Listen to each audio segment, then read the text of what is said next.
इचलकरंजी शहराला पाणी पुरवठा करणाऱ्या मजरेवाडी येथील कृष्णा योजनेतील जलवाहिनी बदलण्याचं काम सुरू आहे.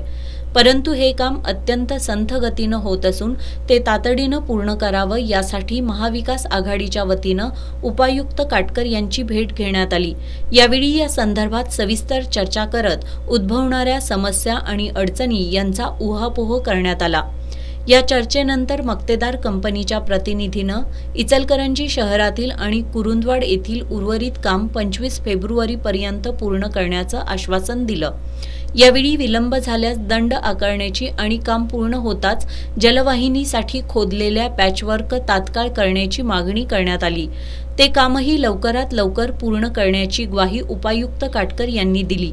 या चर्चेत शशांक बावचकर, प्रकाश मोरबाळे, संजय कांबळे, सयाजी चव्हाण, सदा मलाबादे, अब्राहम मावळे, सचिन साठे, शशिकांत देसाई, राजू आलासे यांच्यासह महाविकास आघाडीचे पदाधिकारी आणि कार्यकर्ते उपस्थित होते.